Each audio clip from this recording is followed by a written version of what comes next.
नमस्कार दोस्तों। डेट है आज की 28 जून 2023 और स्वागत है आपका एटोरियल डिस्कशन में। आज काफ़ी सारे आर्टिकल्स हम डिस्कस करेंगे। सबसे पहले जम्मू एंड कश्मीर के राजौरी पूंछ रीजन में टेररिज्म का बढ़ना, दूसरे नंबर पे मेडिकल एजुकेशन, तीसरे नंबर पे मल्टीलेटरल डेवलपमेंट बैंक्स, फिर न्यूज़पेपर में इंडिया यूएस का भी 2-3 पॉइंट हैं, वो भी निकाल के डिस्कस करेंगे। एथिक्स के एग्जाम्पल डिस्कस करेंगे हम, और सबसे लास्ट में साइंस एंड टेक का एक आर्टिकल। आज का एथिकल टर्म जो हमें डिस्कस करना है वो है कोग्निटिव बायस।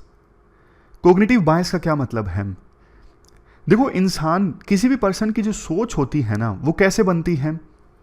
जैसे कोई पर्सन है, उसके आसपास क्या घटनाएं हो रही हैं, उसका क्या एक्सपीरियंस रहा है पिछले कुछ सालों में, उसी से उसकी सोच बनती है।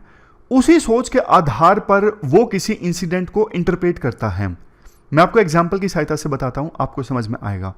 मान लीजिए मैं अभी दिल्ली में रहता हूं और आईएएस के लिए पढ़ा रहा हूं, तो मेरे हिसाब से इक्वालिटी होनी चाहिए मैन और वुमेन में। जितना अधिकार मैन को है उतना ही महिलाओं को होना चाहिए। लेकिन अब मान लीजिए कोई पर्सन है, मैं गांव में जाता हूं, वहां पे कोई पर्सन है जो देखो पूरी जिंदगी ऐसी सोच में पला बढ़ा है कि महिलाओं को बाहर काम करने का अधिकार नहीं होना चाहिए, इससे परिवार की इमेज खराब होती है, महिलाओं को चार दीवारी में रहना चाहिए, महिलाओं को घूंघट ओढ़ना चाहिए। तो पूरी जिंदगी वो इंसान उसी सोच में पला बढ़ा है।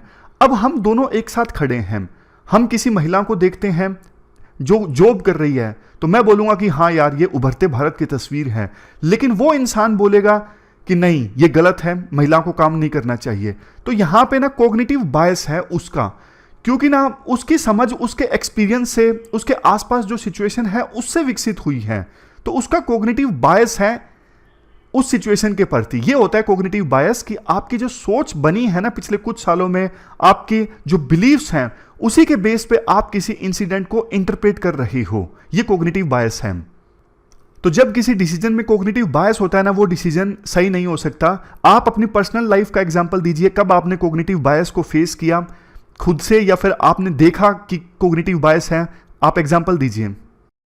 आज की डिस्कशन का first important article Jammu and Kashmir में टेररिज्म से संबंधित है, और आप जीएस पेपर 3 के इस टॉपिक से आर्टिकल को रिलेट कर सकते हो। देखो, जम्मू एंड कश्मीर में ये जो राजौरी और पूंछ रीजन है ना, ये डिस्ट्रिक्ट्स हैं। 2005 के बाद से ही यहां पे शांति थी, पीस थी। 1995 से लेकर 2005 के बीच में यहां पे खूब वायलेंस हुआ, खूब यहां पे मिलिटेंट्स एक्टिव थे।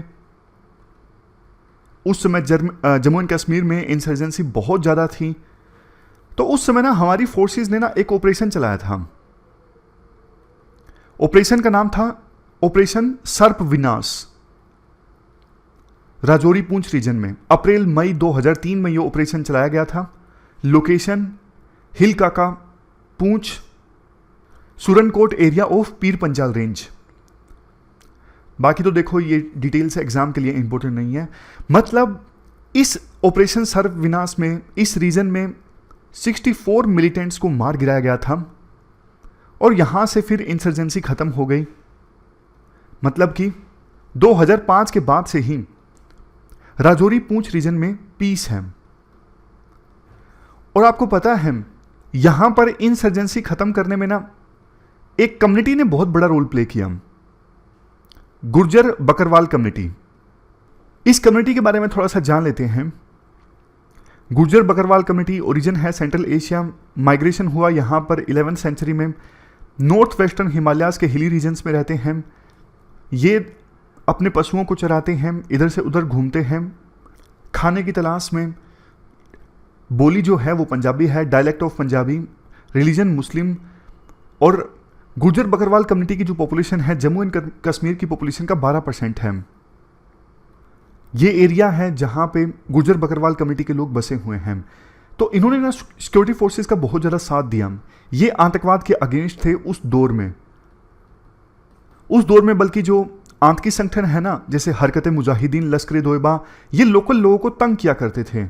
एक कहानी है ताहिर हुसैन नाम का पर्सन, जिसके भाई को आतंकवादियों ने मार दिया था। वो स्पेशल सऊदी अरेबिया से वापस आया। अपने भाई की मौत का बदला लेने के लिए आतंकवादियों से, और उसने बदला लिया भी।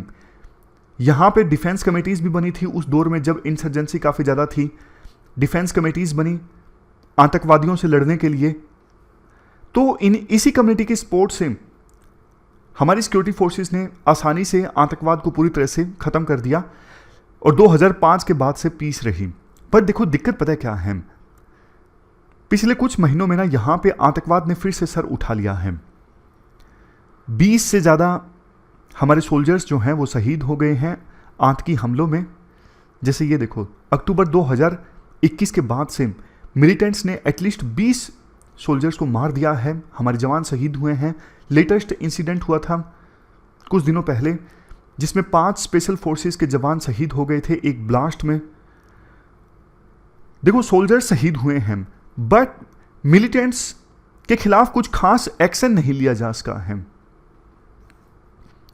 जो ऑपरेशंस चलाए गए हैं उसमें सिर्फ एक मिलिटेंट को मार गिराया है। तो आतंकवादी आसानी से अपना ऑपरेशन यहां पे चला रही हैं। वैसे तो देखो उसके पीछे काफ़ी सारे रीजंस हैं, मैं आपको बताता हूं। जैसे आतंकवादी जो हैं लेटेस्ट स्मार्ट टेक्नोलॉजी का इस्तेमाल कर रहे हैं कम्युनिकेशन के लिए, मोबिलिटी के लिए, इधर से उधर जाने के लिए। ऑपरेशन बिल्कुल छोटे छोटे ग्रुप्स में चलाए जाते हैं अर्बन एरियाज में। और पहले ना जम्मू एंड कश्मीर में ना पाकिस्तान के साथ जो हमारा अभी LOC है ना, वहाँ पे ग्रिड काफ़ी स्ट्रोंग था, मतलब बहुत ज़्यादा फोर्सेस वहाँ पे डिप्लॉय थी, तो आतंकवादी अपना ऑपरेशन आसानी से चला नहीं सकते थे। बट अब LAC पर भी टेंशन है, चाइना बॉर्डर पे, तो बहुत से जवानों को पाकिस्तान बॉर्डर से शिफ्ट कर दिया गया है चाइना बॉर्डर पर। यह भी एक रीज़न है जिसकी वजह से इस रीजन में आतंकी ज़्यादा एक्टिव हो गए हैं। Next, resurgence of sleeper cells and overground workers. Sleeper cells मतलब देखो वो लोग जो वैसे आतंकवादी हैं लेकिन कुछ समय से ना इनएक्टिव हैं, सोसाइटी में कुछ नॉर्मल काम कर रहे हैं, इनएक्टिव हैं पूरी तरह से, लेकिन फिर एक दिन वो ऑर्डर आता है और एकदम से एक्टिवेट हो जाते हैं, किसी आतंकवादी घटना को अंजाम दे देते हैं। तो ये होते हैं स्लीपर सेल्स जो कम्युनिटी में मौजूद रह के इनएक्टिव हो जाते हैं कुछ समय के लिए और समय आने पे फिर से एक्टिव हो जाते हैं और एक्शन लेते हैं। ओवरग्राउंड वर्कर्स देखो ये वो लोग होते हैं जो डायरेक्टली वायलेंस में नहीं इन्वॉल्व होते, बट आतंकवादियों के लिए ना फैसिलिटेटर का काम करते हैं, रिक्रूटमेंट करते हैं, फंड रेज करते हैं, आतंकवादियों को लॉजिस्टिक्स प्रोवाइड करते हैं, उनको सेफ हेवन प्रोवाइड करते हैं, मतलब घर प्रोवाइड करते हैं ताकि वो रह सकें कोई बॉम्ब ब्लास्ट करने के बाद में या फिर हमला करने के बाद में। तो ये होते हैं ओवरग्राउंड वर्कर। इस पर यूपीएससी ने क्वेश्चन भी पूछा था, define the term overground workers in the context of terrorism, discuss their role in supporting terrorist organisations and insurgent groups. ये यूपीएससी का क्वेश्चन है, 150 वर्ड्स में यूपीएससी ने पूछा था। सबसे लास्ट में है ड्रग प्रॉब्लम। रीजन में ड्रग प्रॉब्लम भी इंक्रीज हो रही है, इसकी वजह से यूथ को आतंकवाद में धकेलना, यूथ का मिसयूज करना आतंकी घटनाओं के लिए, ये सब चीजें बढ़ी हैं। तो मतलब ये वो रीजंस हैं जिसकी वजह से यहां पर काउंटर इंसर्जेंसी ऑपरेशंस चलाना मुश्किल साबित हो रहा है। राइटर कहते हैं देखो ये सब बातें ठीक हैं, कुछ भी कर लो, आतंकवादियों के पास ना कितनी भी लेटेस्ट टेक्नोलॉजीज हों, लोकल सपोर्ट के बिना ना आतंकवादी ज्यादा समय तक एक्टिवेट रह ही नहीं सकते। समझ गए? लोकल सपोर्ट के बिना आतंकवादी एक्टिवेट नहीं हो सकते। तो कहीं ना कहीं कुछ ऐसा हुआ है कि अभी आर्म्ड फोर्सेस को ना गुज्जर बकरवाल कम्युनिटी की पहले जितनी सपोर्ट हासिल नहीं है। पहले जिस प्रकार से गुज्जर बकरवाल कम्युनिटी आतंकवाद के अगेंस्ट थी ना और सिक्योरिटी फोर्सेस को सपोर्ट करती थी, अभी शायद उतना सपोर्ट नहीं कर रही है और उसके बहुत सारे रीजंस भी हो सकते हैं। सबसे बड़ा डर तो यह है क्या गुज्जर बकरवाल कम्युनिटी एलिनेट हुई है। एलिनेट का मतलब सरकार से नाराज है। जैसे देखो बहुत सारे रीजंस हैं। सबसे पहले गुज्जर बकरवाल कम्युनिटी का जो ग्रेजिंग लैंड है वो धीरे धीरे समाप्त हो रहा है। गुज्जर बकरवाल कम्युनिटी क्या है, इधर से उधर घूमते हैं खाने की तलाश में, लेकिन अब उनके ऊपर प्रेशर है कि आप सेटल डाउन हो जाओ, लेकिन वो अपना कल्चर छोड़ने के लिए तैयार नहीं है। ये देखो pressure to settle down, but वो इसी काम में लगे रहना चाहते हैं। टेररिज्म का खतरा है, पिछले कुछ सालों में कुछ अटैक्स हुए हैं गुज्जर बकरवाल कम्युनिटी के लोगों के ऊपर, आतंकवादियों के द्वारा वो अटैक्स किए गए हैं, तो उनमें अभी डर भी है कि हम सरकार का साथ देंगे तो शायद ऐसा ना हो जाए कि आतंकवादी हमें निशाना बनाएं। Next, discrimination. Gujjar Bakarwal community के कुछ लोगों को ये लगता है कि जम्मू एंड कश्मीर में जो पहाड़ी कम्युनिटी है उनको ज़्यादा तवज्जो दी जा रही है, हमारे साथ डिस्क्रिमिनेशन हो रहा है। Next, lack of education, illiteracy rate वहाँ पे काफ़ी ज़्यादा है, जॉब्स की कमी है, पुअर हेल्थ, और सबसे लास्ट में पॉवर्टी यानी गरीबी। ये कुछ रीजंस की हमने बात की जिसकी वजह से गुज्जर बकरवाल कम्युनिटी की डेवलपमेंट नहीं हो पाई है, वो एलिनेटेड महसूस करती हैं। और एक देखो, फॉरेस्ट राइट्स एक्ट 2006 है ना, इस एक्ट में जो अधिकार मिलने चाहिए गुज्जर बकरवाल कम्युनिटी के लोगों को वो नहीं मिले हैं, ये भी उनके लिए एक नाराजगी का कारण है। पॉइंट आप समझ गए।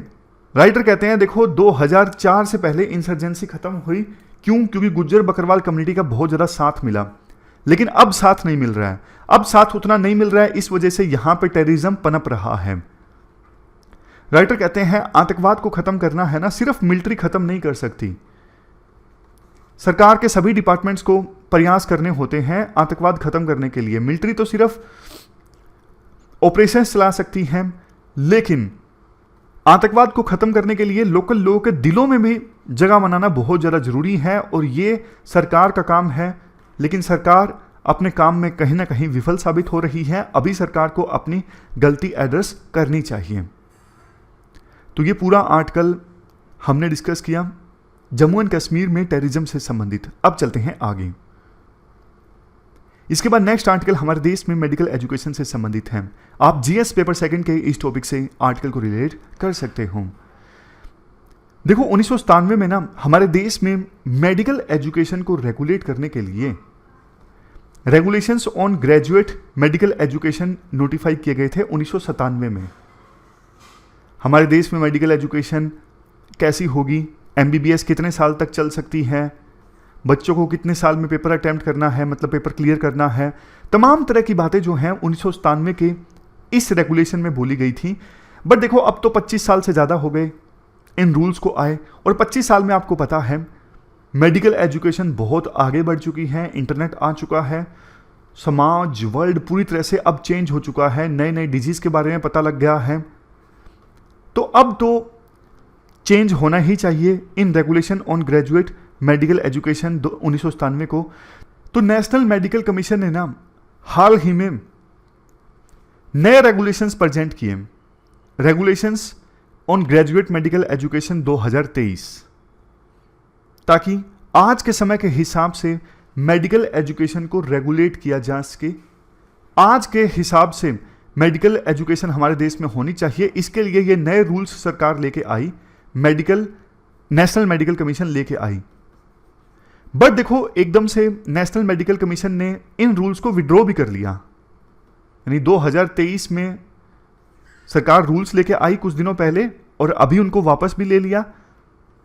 नेशनल मेडिकल कमीशन ने बोला कि हम नए रूल्स फिर से जनता के सामने रखेंगे उनके कमेंट के लिए। तो राइटर ना इन रूल्स के बारे में बताते हैं, एनालिसिस करते हैं 2023 के जो रूल्स कुछ समय के लिए सरकार ने रिलीज किए थे और उनको वापस ले लिया, उन रूल्स के बारे में राइटर डिस्कस करते हैं।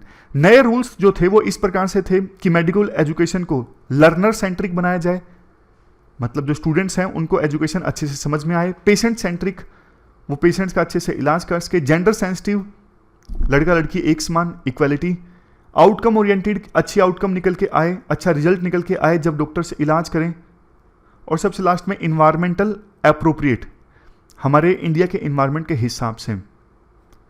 तो ऐसे थे ये रूल्स जिनको अभी विड्रॉ किया गया है, वापस आएंगे ये। कुछ अच्छी चीजें थी इन रूल्स में, जैसे जो एमबीबीएस के स्टूडेंट्स होंगे ना उनकी कम्युनिकेशन स्किल्स पे फोकस किया जाएगा, ताकि वो पेशेंट की फैमिलीज के साथ, दूसरे हेल्थ प्रोफेशनल्स के साथ अच्छे से बात कर सकें। दूसरा, एथिकल वैल्यूज, ये सिखाया जाएगा एमबीबीएस स्टूडेंट्स को कि मेडिसिन में ना एथिकल बिहेवियर की इंपॉर्टेंस बहुत ज़्यादा है, तो आप पेशेंट्स का इलाज करते वक्त एथिक्स को जरूर अपनाइए। जैसे देखो यूपीएससी में एथिक्स का पेपर इंट्रोड्यूस कर दिया गया है, उसी प्रकार से मेडिकल एजुकेशन में भी एथिकल वैल्यूज को सिखाया जाएगा। Next, responsiveness to patient needs. Students को सिखाया जाएगा, मेडिकल स्टूडेंट्स को, कि आपको ना पेशेंट की ज़रूरतों के बारे में समझना और फिर रिस्पॉन्स देना बहुत ज़रूरी है। ज़रूरतें अगर कॉम्प्लेक्स हैं तो भी पेशेंट्स की ज़रूरतों को आप ज़रूर पूरा करो। चौथे नंबर पे है early clinical experience. Medical students को ना अर्ली स्टेज में ही क्लिनिकल एक्सपीरियंस दिलवाया जाएगा, जैसे गांव में उनकी पोस्टिंग करवा दी, ताकि वो सीख सकें, वो देखें कि जो एजुकेशन वो हासिल कर रहे हैं उसका इम्प्लीमेंटेशन किस प्रकार से हो रहा है। इसलिए उनको अर्ली क्लिनिकल एक्सपीरियंस दिलवाया जाएगा, क्लिनिक का एक्सपीरियंस अर्ली स्टेज में दिलवाया जाएगा।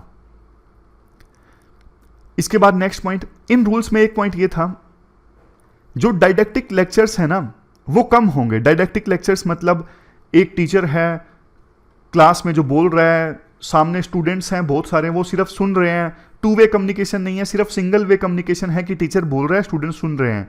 ये डायडेक्टिक लेक्चर्स हैं।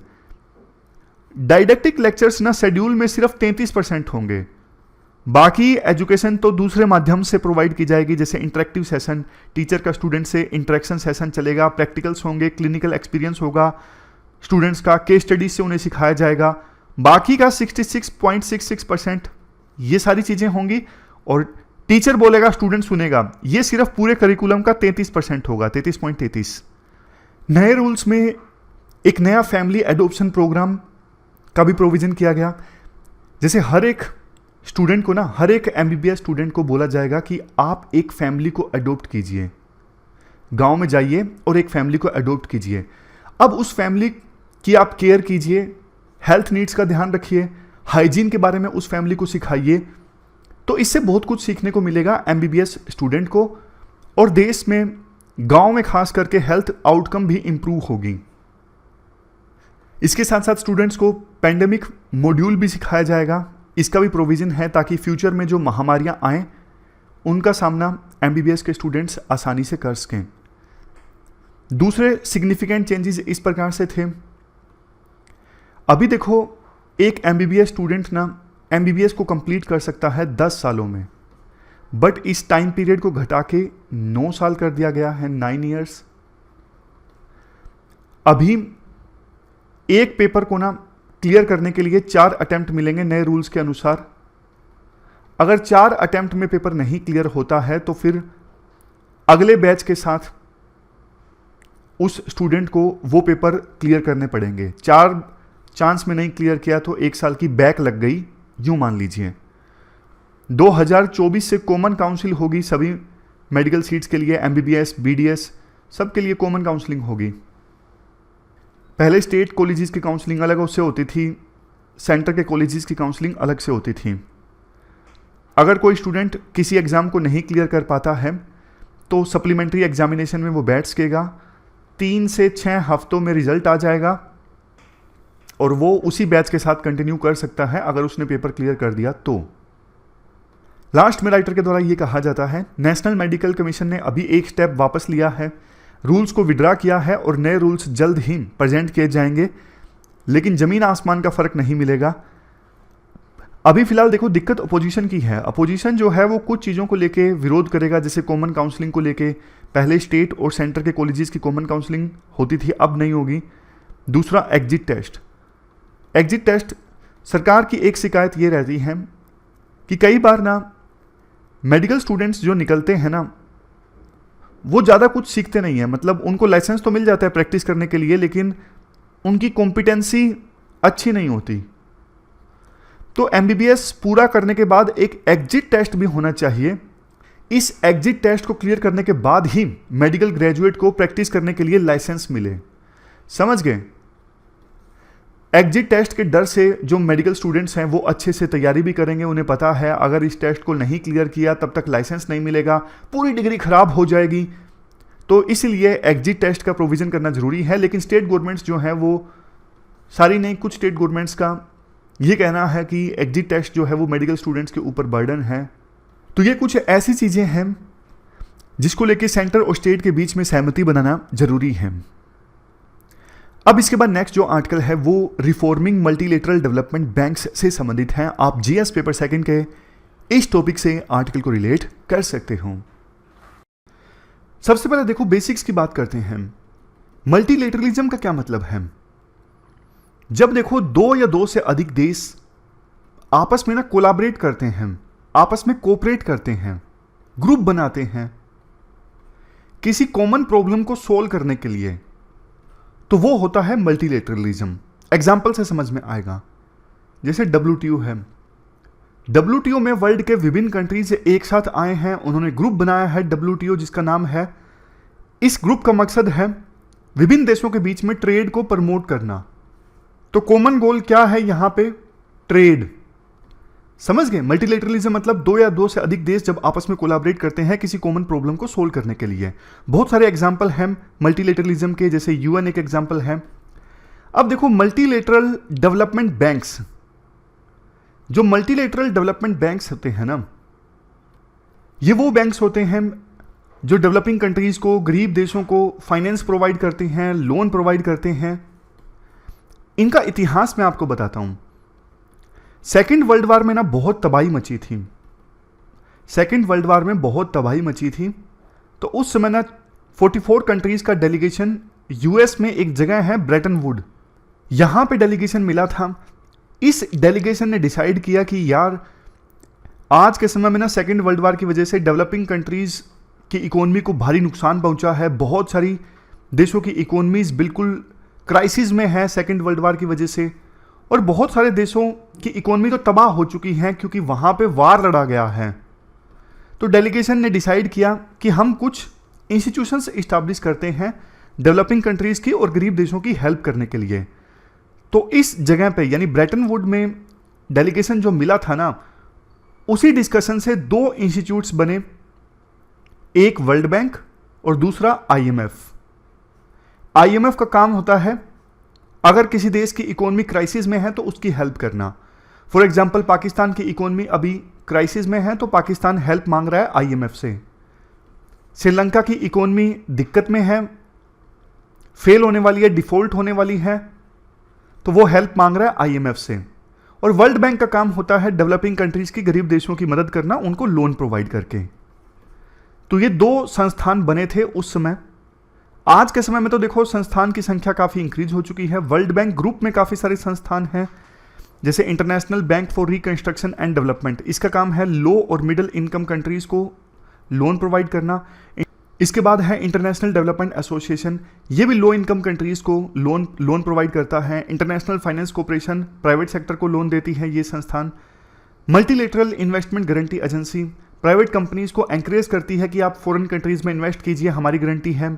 International centre for settlement of investment disputes, जब देखो इन्वेस्टमेंट डिस्प्यूट पैदा हो जाता है एक देश और दूसरे देश के बीच में, फॉर एग्जांपल USA के किसी कंपनी ने इंडिया में इन्वेस्ट किया है, तब ये संस्थान बीच में आता है, international centre for settlement of investment disputes.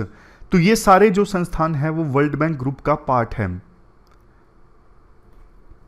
Brayton would institutions में दो आते हैं, एक IMF, दूसरा वर्ल्ड बैंक। अब over the period of time world bank भी काफ़ी ज़्यादा इवोल्व हो गया, तो इसके अंदर ये सारे संस्थान आते हैं। कुछ देखो रीजनल जो मल्टीलेटरल बैंक्स हैं वो भी हैं, जैसे Asia development bank, Asia investment infrastructure bank यानी AIIB, ब्रिक्स का न्यू डेवलपमेंट बैंक। इस प्रकार से ये रीजनल मल्टीलेटरल डेवलपमेंट बैंक्स भी हैं। अब राइटर ये कहते हैं, देखो ये मल्टीलेटरल डेवलपमेंट बैंक्स जो हैं, इन्होंने ना पिछले कुछ सालों में ठीक ठाक एवरेज सा काम किया है। मतलब बहुत से इमर्जिंग इकोनॉमिक्स की इन्होंने मदद की है लोन देके, वहाँ पे इंफ्रास्ट्रक्चर डेवलप करवाने में इन्होंने लोन दिया है। बट देखो आज के समय में ना चीज़ें बहुत चेंज हो चुकी हैं। क्लाइमेट चेंज, महामारी जैसी समस्याएं हैं, और टेररिज्म, पोल्यूशन जैसी समस्याएं हैं। मतलब बहुत सारी ऐसी प्रॉब्लम्स हैं जो किसी एक देश तक सीमित नहीं है, कई सारे देशों तक सीमित हैं। बट वहां पर ये मल्टीलेटरल डेवलपमेंट बैंक्स अपना रोल प्ले नहीं कर रहे हैं ठीक से। ये पुराने टाइप के प्रोसीजर में फंस के रह गए हैं, नई रियलिटीज के हिसाब से स्ट्रक्चरल चेंज नहीं ला रहे हैं। कि लोन देना इनके द्वारा आसान बना दिया जाए, नहीं, अभी भी ये पुराने तौर तरीकों में जी रहे हैं। देखो ये जो मल्टीलेटरल इंस्टीट्यूशंस हैं ना, जितने भी हैं, इनके दो ट्रेडिशनल गोल हैं, परंपरागत रूप से सबके दो गोल तो हैं ही। पहला पॉवर्टी को खत्म करना, गरीबी को खत्म करना, दूसरा सभी देशों में प्रोस्पर्टी लेके आना, यानी समृद्धि लेके आना। गरीबी तो देखो खत्म हुई नहीं आज तक। हाँ, थोड़े बहुत इन्होंने प्रोजेक्ट्स के लिए लोन लिया तो थोड़ा बहुत कहीं कहीं चेंज आया है, अदरवाइज वाइड स्प्रेड इंपैक्ट ये मल्टीलेटरल डेवलपमेंट बैंक्स नहीं ला सके हैं। तो अब इन बैंक्स में ना सुधार की आवश्यकता है। सबसे पहला काम इनको ये करना चाहिए, ट्रांसपेरेंसी और अकाउंटेबिलिटी लेके आनी चाहिए। मतलब अभी ये multilateral development banks, for example BRICS का न्यू डेवलपमेंट बैंक, कैसे लोन दे रहा है, लोन देने के लिए कौन डिसीजन ले रहा है, ट्रांसपेरेंसी नहीं है इन मल्टीलेटरल डेवलपमेंट बैंक्स में। ट्रांसपेरेंसी आनी चाहिए। अभी क्या है, बड़े इंफ्रास्ट्रक्चर प्रोजेक्ट्स पे फोकस ज़्यादा है, छोटे प्रोजेक्ट्स पे फोकस कम है। और बड़े इंफ्रास्ट्रक्चर प्रोजेक्ट्स का कई बार इन्वायरमेंट पर बुरा असर पड़ता है, लेकिन जिस पे ध्यान नहीं दिया जाता इन डेवलपमेंट बैंक्स के द्वारा। नेक्स्ट है रिलेक्टेंट टू चेंज, चेंज नहीं हो रहे हैं। नई प्रॉब्लम्स के साथ में ये न्यू डेवलपमेंट बैंक्स जो हैं, मतलब मल्टीलेटरल डेवलपमेंट बैंक्स जो हैं, प्रॉब्लम्स चेंज हो गई हैं, तो इन बैंक्स को भी अपने आप में बदलाव लाना चाहिए। नेक्स्ट है influence of develop countries. Develop countries का इन्फ्लुएंस ज़्यादा रहता है बहुत बार, मतलब सिचुएशन के हिसाब से। जैसे ब्रिक्स का न्यू डेवलपमेंट बैंक्स है, उसमें चाइना का फोकस ज़्यादा है, IMF, वर्ल्ड बैंक, इनमें US का दबदबा ज़्यादा है। तो डेवलप कंट्रीज का दबदबा ज़्यादा रहता है। डेवलपिंग कंट्रीज जिनको लोन दिया जाता है उनका से कम होता है डिसीजन मेकिंग में। एक बड़ी प्रॉब्लम देखो ये भी है, इनके पास ना फंडिंग का अभाव है। मतलब अभी सिर्फ कुछ ही देशों के द्वारा इन्हें फंडिंग दी जाती है। अभी जैसे मल्टीलेटरल डेवलपमेंट बैंक्स को ना डेवलपिंग कंट्रीज को लोन देने के लिए फंडिंग जो अवेलेबल है ना, वो एक साल में 120 से लेके 130 बिलियन डॉलर्स के आसपास है, जबकि इनको चाहिए एक साल में 2.4 ट्रिलियन डॉलर्स। इतना पैसा इन्हें चाहिए विभिन्न देशों को, जो डेवलपिंग कंट्रीज हैं, गरीब देश हैं, उनको लोन देने के लिए। तो इतने ज़्यादा इनके पास पैसों की कमी है।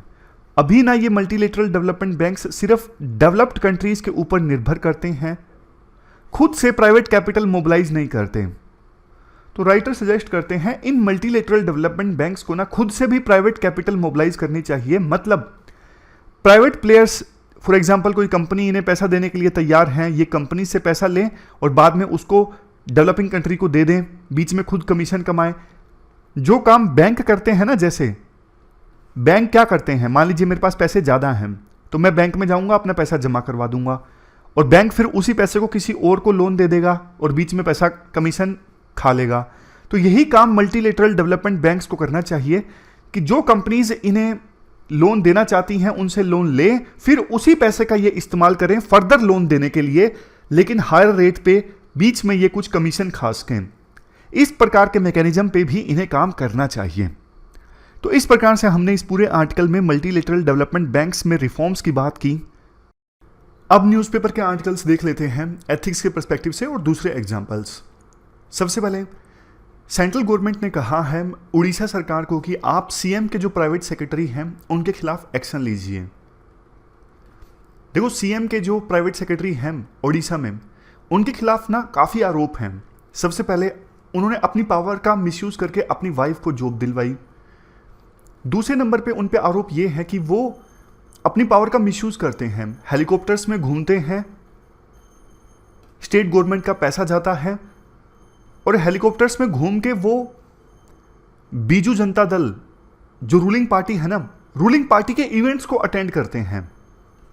तो देखो ये ऑल इंडिया सर्विस रूल्स के अगेंस्ट हैं। इस पूरी न्यूज़ में एथिकल इश्यूज क्या क्या निकल के आते हैं, ये सारे एथिकल इश्यूज निकल के आते हैं। सबसे पहले नेपोटिज्म, उन्होंने भाई भतीजावाद किया, अपनी पावर का मिसयूज करके अपनी वाइफ को जॉब लगवाई। दूसरे नंबर पे political interference, all India service rules के अनुसार IAS ऑफिसर्स पॉलिटिकल पार्टी के इवेंट्स में पार्टिसिपेट नहीं कर सकते, पॉलिटिक्स में किसी प्रकार का इंटरफेयर नहीं कर सकते, बट वो रूलिंग पार्टी के इवेंट्स को अटेंड कर रहे हैं। पॉलिटिकल लीडर्स के कहने पर नए नए प्रोजेक्ट्स अनाउंस कर रहे हैं, ये गलत चीज़ है। नेक्स्ट है improper use of government resources, उनके द्वारा हेलीकॉप्टर्स का इस्तेमाल करना और उसमें खर्चा आता है स्टेट गवर्नमेंट का, तो ये ऑल इंडिया सर्विस रूल्स के अगेंस्ट है कि आईएएस ऑफिसर्स जो हैं वो किसी भी प्रकार से पर्सनल यूज के लिए या फिर पॉलिटिकल पर्पजेज के लिए स्टेट के रिसोर्सेज का इस्तेमाल नहीं कर सकते। नेक्स्ट है अपीयरेंस ऑफ इम्प्रोपराइटी। देखो बेशक जो प्राइवेट सेक्रेटरी हैं सीएम के वो अपना एक्सप्लेनेशन दें, बट एक फेमस कहावत है ना, जस्टिस होना नहीं चाहिए, जस्टिस दिखना भी चाहिए। मतलब ऑफिसर्स में प्रोपराइटी सिर्फ होनी नहीं चाहिए, दिखनी भी चाहिए। पब्लिक को आप दिखो भी ऐसे कि आप बिल्कुल ऑनेस्ट हो, प्रोबिटी का पालन कर रहे हो, रिसोर्सेज का मिसयूज नहीं कर रहे हो, ऐसा दिखना भी चाहिए जनता को। तो ये सारे एथिकल इश्यूज इस न्यूज से निकल के आते हैं। देखो ये चीज ना आप सीख लो, न्यूज से पॉइंट्स निकालना, क्योंकि ना एथिक्स के पेपर में ये दिक्कत आपको आएगी। आपको ना चीजें सारी पता होंगी बट आप ना लिख नहीं सकोगे। इसीलिए मैंने ये एक्सरसाइज स्टार्ट की है कि पॉइंट्स निकालना। ये 4 पॉइंट्स निकल गए यहाँ पे। इस प्रकार से आपकी ना थॉट प्रोसेस डेवलप होगी, कंसेप्ट्स क्लियर होंगे और आप एग्जाम में लिख सकोगे। इसका फायदा ना आपको धीरे धीरे होगा, 1 महीने बाद देखना, 2 महीने बाद देखना। एथिक्स आपका इतना जबरदस्त होगा, फिर आपको मेरी याद आएगी। खैर इसके बाद देखो आज ना 2 आर्टिकल्स इंडिया यूएस रिलेशंस से संबंधित थे। हमने पहले भी इंडिया यूएस रिलेशंस को कवर किया था, लेकिन जो पॉइंट्स है ना वो मैं आपको बता देता हूं 2-3। राइटर ये कहते हैं कि इंडिया के साथ ना यूएसए एक्सेप्शन की पॉलिसी अपनाता है, जो कि इंडिया के लिए फिलहाल तो अच्छा है। एक्सेप्शन की पॉलिसी मतलब जैसे एक कार्डसा एक्ट है यूएसए का। कार्डसा एक्ट मतलब जो यूएसए के एनिमी कंट्रीज के साथ डिफेंस में ट्रेड करेगा ना, उसके ऊपर यूएसए सैंक्शंस लगाएगा। लेकिन इंडिया रशिया से S-400 defence missile system purchase कर रहा है, यूएसए ने कोई एक्शन नहीं लिया, इंडिया को छोड़ दिया। जबकि सेम हथियार परचेज करने के लिए टर्की और चाइना के ऊपर यूएसए ने सैंक्शंस लगाए। इंडिया ने एनपीटी ट्रीटी को साइन नहीं किया, नॉन प्रोलिफरेशन ट्रीटी, बावजूद इसके यूएसए ने हमारे साथ न्यूक्लियर एग्रीमेंट साइन किया। अभी यूक्रेन रशिया का वार चल रहा है, हमने यूक्रेन के पक्ष में पूरी तरह से स्टैंड नहीं लिया, फिर भी यूएसए ने इंडिया को कुछ नहीं कहा। यूएसए हमें लेटेस्ट टेक्नोलॉजीज और हथियार दे रहा है जो यूएसए मुश्किल से अपने अलाय कंट्रीज को देता है, लेकिन इंडिया को दे रहा है। मतलब इंडिया के संदर्भ में ना यूएसए काफी मेहरबान है, काफी एक्सेप्शन बरत रहा है। कहते हैं ना खास दोस्त है इंडिया यूएस का, तभी भी कोई प्रॉपर एग्रीमेंट ना होने के बावजूद यूएसए इंडिया को छोड़ देता है, वेवियर दे देता है। क्योंकि देखो आज के समय में ना, जैसा हमने पहले भी डिस्कस किया, कल भी डिस्कस किया, मेन दुश्मन जो इंडिया और यूएस का ना है वो है चाइना। तो यूएस को ना इंडिया की आवश्यकता है चाइना के खिलाफ लड़ने के लिए। इंडिया के रूप में यूएसए को बहुत बड़ी मार्केट मिल रही है, क्योंकि सबसे ज्यादा पॉपुलेशन वाला देश इंडिया अब है। तो ये चीजें हैं। बट देखो लेटेस्ट टेक्नोलॉजीज इंडिया को मिल रही है यूएसए से, डिफेंस प्रोडक्शन में यूएसए इंडिया का साथ देगा। बट अभी जो रिलेशनशिप है ना ज्यादा टेक वाली है इंडिया के लिए, ज्यादा ले रहा है इंडिया यूएसए से, देने के लिए कम है। तो ये रिलेशनशिप ना सस्टेनेबल चले, इसके लिए इंडिया को भी ना कुछ सोचना होगा, क्योंकि सिर्फ लेने की जो प्रथा है ना ज्यादा समय तक नहीं चलती। आप दोस्ती तभी आगे चलती है जब देने और लेने की जो प्रोसेस है वो आगे चलती है। क्योंकि इंटरनेशनल पॉलिटिक्स में ना रियलिज्म बहुत बड़ा फैक्टर है। सभी देश अपना अपना फायदा देखते हैं। बेशक यूएसए आज इंडिया को दे रहा है, लेकिन कल ना दे। एक चाइना और दूसरे देशों की शिकायत ये भी है, फॉर एग्जांपल पाकिस्तान की, कि यूएसए की जो पॉलिसी है ना काफी ज्यादा चेंज होती रहती है। यूएसए पहले चाइना का दोस्त था, पाकिस्तान का दोस्त था, लेकिन आज नहीं है। उसी प्रकार से हो सकता है कि यूएसए कुछ समय के लिए इंडिया का दोस्त दे रहे, बाद में इंडिया को धोखा दे दे। तो इंडिया को ना संभल के चलने की आवश्यकता है। अब लास्ट में साइंस एंड टेक की एक न्यूज है। लाओस एक देश है। देखो यहां पे ना एक केव्स हैं, टम्पालिंग, ये केव का नाम है। यहां पे ना कुछ खुदाई हुई केव में, और ना ह्यूमन बोन्स के कुछ फ्रेगमेंट्स मिले, ह्यूमन स्कल के और जा बोन के, जबड़े के और खोपड़ी के कुछ फ्रेगमेंट्स मिले। उससे ना ये साबित होता है कि साउथ ईस्ट एशिया में ना सबसे पहले ह्यूमन बींग्स आए थे 86,000 ईयर्स पहले। इससे पहले जो मान्यता थी ना वो ये थी कि 46 ईयर्स अगो ह्यूमन बींग्स सबसे पहले साउथ ईस्ट एशिया में आए थे। बट अब लाओस के टम्पालिंग केव्स में जो खुदाई हुई है उससे ये पता लगता है कि ह्यूमन बींग्स यहाँ पर कम से कम 68,000 साल पहले और ज़्यादा से ज़्यादा 86,000 साल पहले, मतलब इस टाइम पीरियड में ह्यूमन बींग्स यहाँ पे सबसे पहले आ गए थे। और देखो फ्रेगमेंट्स तो मिल गए थे साइंटिस्ट को, लेकिन कितने साल पुराने फ्रेगमेंट्स हैं उसका पता लगाने के लिए अलग अलग टेक्निक्स का साइंटिस्ट ने इस्तेमाल किया। जैसे एक है luminous dating. Luminous dating technique से ये पता लगता है कि ये जो फ्रेगमेंट्स मिले हैं हड्डियों के, ये कितने साल पहले ये लाइट में आए थे, मतलब लाइट का एक्सपोजर कितने साल पहले हुआ था इन हड्डियों का। ये है लुमिनेंस डेटिंग। यूरेनियम डेटिंग में इस्तेमाल किया जाता है रेडियो एक्टिव आइसोटोप्स का, किसी मटेरियल की एज का पता लगाने के लिए। और एक और भी होती है इलेक्ट्रॉनिक डेटिंग, उसमें नेचुरल एक्सपोजर कितने साल पहले था वो पता लगाया जाता है। तो अलग अलग टेक्निक्स हैं कितने साल पुरानी हड्डियां हैं ये पता लगाने की। तो तीनों टेक्निक्स का साइंटिस्ट ने इस्तेमाल किया और बोला कि ये जो हड्डियां हैं वो कम से कम 68,000, ज़्यादा से ज़्यादा 86,000 साल पहले की हैं। तो इस टाइम पीरियड की हैं, मतलब साउथ ईस्ट एशिया में मैन, जितना हम सोच रहे थे कि 46,000 साल पहले आया, नहीं, उससे भी पहले ह्यूमन बीइंग यहाँ पे आ गया था साउथ ईस्ट एशिया में। अब लास्ट में समरी देख लीजिए आर्टिकल्स की। मेडिकल एजुकेशन वाला आर्टिकल हमने डिस्कस किया। 97 में रूल्स आए थे, अब इनको चेंज करने की आवश्यकता है क्योंकि नए डिजीज़ आ चुके हैं, मेडिकल एजुकेशन में बहुत बदलाव हो चुके हैं। नए रूल्स आए हैं 2023 के, बट नेशनल मेडिकल कमीशन ने इन्हें वापस ले लिया। नए रूल्स ज़्यादा लर्नर सेंट्रिक, पेशेंट सेंट्रिक हैं, ये सब हमने डिस्कस किया। नए बदलाव क्या सामने आए थे? नंबर ऑफ अटेम्प्ट 4 होंगे पेपर क्लियर करने के लिए। टाइम ड्यूरेशन 10 से घटा के 9 साल कर दिया गया है। कॉमन काउंसलिंग होगी 2024 से एडमिशन की। एटीट्यूड, एथिक्स, कम्युनिकेशन, कॉम्पिटेंसी, इन सब चीज़ों पे भी फोकस किया जाएगा। हर एक कैंडिडेट को एक फैमिली एडॉप्ट करने के लिए कहा जाएगा। विलेज आउटरीच प्रोग्राम में पैंडेमिक मॉड्यूल भी सिखाया जाएगा। तो ये कुछ नए चेंजेस हैं जो हुए हैं, लेकिन वापस ले लिया गया। फिर से नेशनल मेडिकल कमीशन सामने आएगा। फिर हमने टेररिज्म से संबंधित आर्टिकल डिस्कस किया। राजौरी पूंछ एरिया में टेररिज्म की घटनाएं बढ़ गई हैं। 2004 से पहले 1995 से 2004 के बीच में उस समय भी टेररिज्म ज़्यादा था, but local Gurjar Bakarwal community की सपोर्ट से टेररिज्म ख़त्म कर दिया गया था। बट अब एक बार फिर से टेररिज्म बढ़ गया है। तो राइटर बोलते हैं कि लोकल कम्युनिटी का साथ लेना ज़रूरी है। लोकल कम्युनिटी एलिनेटेड है, बहुत सारे चैलेंजेस फेस कर रही है, जैसे फॉरेस्ट राइट्स एक्ट 2006 में उनको उनके राइट्स नहीं मिले हैं। तो टेररिज्म ख़त्म करना है तो सरकार को कॉम्प्रिहेंसिव अप्रोच अपनानी होगी। सिर्फ मिलिट्री सॉल्यूशन नहीं निकाला जा सकता। पाकिस्तान प्रॉक्सी वार, हाइब्रिड वारफेयर खेल रहा है, इसको एड्रेस करने के लिए मिलिट्री सॉल्यूशन से काम नहीं चलेगा, कॉम्प्रिहेंसिव अप्रोच की आवश्यकता है। ये क्वेश्चंस हैं जो आज आपको अटेम्प्ट करने हैं। दोनों क्वेश्चंस आपको 250 वर्ड्स में आज अटेम्प्ट करने हैं। तो इस डिस्कशन में बस इतना ही। Thank you very much for discussion.